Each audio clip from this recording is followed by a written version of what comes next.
দৈনন্দিন জীবনে ব্যবহার হয় এমন কিছু কমন জার্মান ফ্রেজ অথবা ওয়ার্ড অথবা জার্মান ভাষায় বলা হয় রেডেমিটে। চলেন আজকে আমরা সেগুলো দেখবো এবং শিখবো। প্রথমে আমরা শুরু করব কি দিয়ে? আমরা শুরু করব যেহেতু ডেইলি লাইফে আমরা আমাদেরকে হ্যাপি দেখাইতে চাই, আমরা আমাদের থ্যাঙ্কফুলনেস প্রকাশ করতে চাই, সেজন্য আমরা প্রথমে থ্যাংক ইউ বলা দিয়ে শুরু করব। থ্যাংক ইউ কে জার্মান ভাষায় বলা হয় ডাঙ্কে। আমি যদি সেটা লিখি সেটা হবে এরকম DANKE। ডাঙ্কে thank you. এটা আসছে ডাঙ্কেন ভার্ব থেকে, সেদিকে আমরা না যাই আপাতত। তারপর এই ডাঙ্কেটা আমরা অনেক ভাবে বলতে পারি, অনেক এক্সপ্রেশন দিয়ে আমরা বলতে পারি। চলুন দেখে নিই কয়েকটা ভেরিয়েশন বলার জন্য। আপনি যদি অনেক হ্যাপি হন, একজনকে অনেক ধন্যবাদ বলতে চান, সেটার জন্য আপনি বলতে পারেন vielen Dank, মানে মেনি থ্যাঙ্কস অথবা অনেক অনেক ধন্যবাদ সেটা।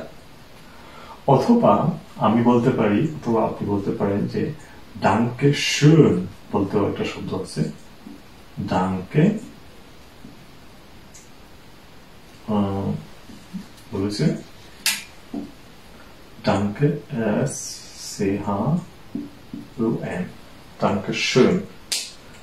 ডাঙ্কে schön ধন্যবাদ, কিন্তু আমি যদি শাব্দিক অর্থ বলি, ডাঙ্কে মানে ধন্যবাদ আর schön মানে সুন্দর। তো একজনকে সুন্দর ধন্যবাদ দেওয়া আর কি।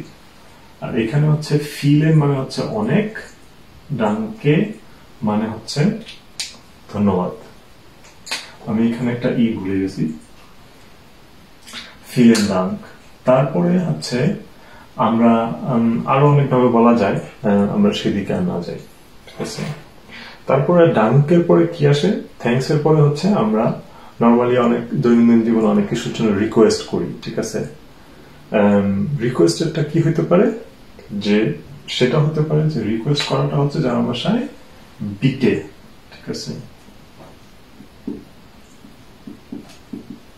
বিটে আসছে বিটেন ভার্ব থেকে, কিন্তু এই বিটে একইভাবে প্লিজ মানে দয়া করে, আবার অন্য অর্থে এই বিটে ডাঙ্কে schön যখন আমাদেরকে কেউ বলবে সেটার অ্যান্সার হিসাবে, যে আমরা ইংলিশে যেটা বলি থ্যাংক ইউ এবং ইউ আর ওয়েলকাম, সো সেই সেন্সেও আমরা এটা ব্যবহার করতে পারি বিটে। তারপর আমরা একইভাবে ডাঙ্কে schön এর ক্ষেত্রে আমরা আরো ব্যবহার করতে পারি, যে আমরা বলতে পারি আরো বিটে, যেরকম ডাঙ্কে schön আমরা এরকম বিটে schön ব্যবহার করতে পারি।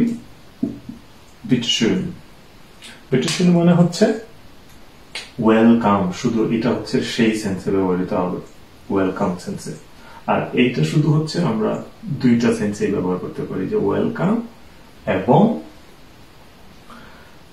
কোনো কিছুর জন্য রিকোয়েস্ট করার ক্ষেত্রে। এর বাইরেও আরো অনেক ওয়ে আছে। আমরা যেরকম ভাবে ডাঙ্কে schöনের ক্ষেত্রেও আমি যদি আরেকটা জিনিস অ্যাড করি, আমরা বলতে পারি যে ডাঙ্কে sehr, ঠিক আছে। সো sehr মানেও অনেকটা so much, very much এরকম। সো সেম জিনিসটা আমরা বিটে schöনের ক্ষেত্রেও ব্যবহার করতে পারি, বিটে sehr, ঠিক আছে।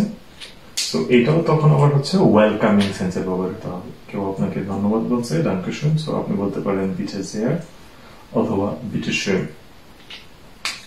সো থ্যাংক ইউ দেওয়া হইলো, তারপর প্লিজ অথবা থ্যাংক ইউর অ্যান্সার দেওয়া হইলো। এর বাইরেও আমরা সচরাচর কি বলি? এর বাইরেও আমাদের যে কোনো কারোর প্রশ্নের উত্তরের ক্ষেত্রে আমরা সবসময় জার্মান ভাষায় yes, no, maybe, very good এইগুলার অ্যান্সার দিয়ে থাকি, ঠিক আছে। ইয়েস কে জার্মান ভাষায় বলা হয় ইয়া, ইয়া, ঠিক আছে। নো কে জার্মান ভাষায় বলা হয় আমি যদি এখানে পাশে লিখি, নো কে জার্মান ভাষায় বলা হয় নাইন। ইয়েস, নো, ইয়া, নাইন। আমরা যদি মেবি বলি তাহলে সেটা হয়ে যাবে vielleicht, সেটা হয়ে যাবে vielleicht।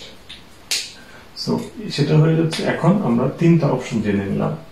ইয়া মানে হচ্ছে ইয়েস, বাংলা যেটা হ্যাঁ।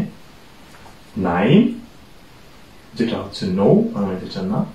ফিলাইস্ট হচ্ছে মেবি। সো এগুলো হচ্ছে খুবই কমন শুরু করার জন্য, জার্মান ভাষা যারা শিখতেছেন তাদের জন্য কমন ফ্রেজ হিসাবে। আপনাদের টাস্ক হচ্ছে, অথবা যারা শিখতে চান তারা যদি আগ্রহী হন, আপনারা আরো কি কি ফ্রেজ শিখতে চান অথবা নিজে নিজে শিখছেন সেটা হচ্ছে আপনারা কমেন্টে জানাবেন।